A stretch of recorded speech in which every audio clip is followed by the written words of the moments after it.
BRS MLC కవిత ఇట్లా చెప్పే కంటే కూడా కేసీఆర్ బిడ్డ అంటే అందరికీ తెలుస్తుంది.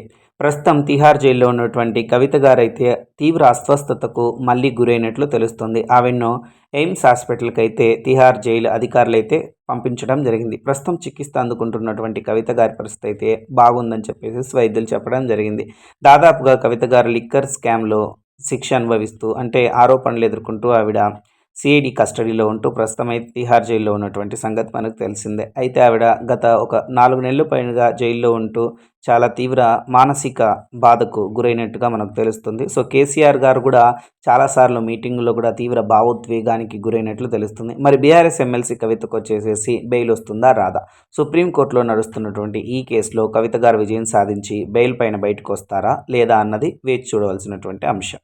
మీకు ఈ వీడియో నచ్చినట్లయితే లైక్ చేయండి, షేర్ చేయండి, సబ్స్క్రైబ్ చేసుకోండి. నమస్తే.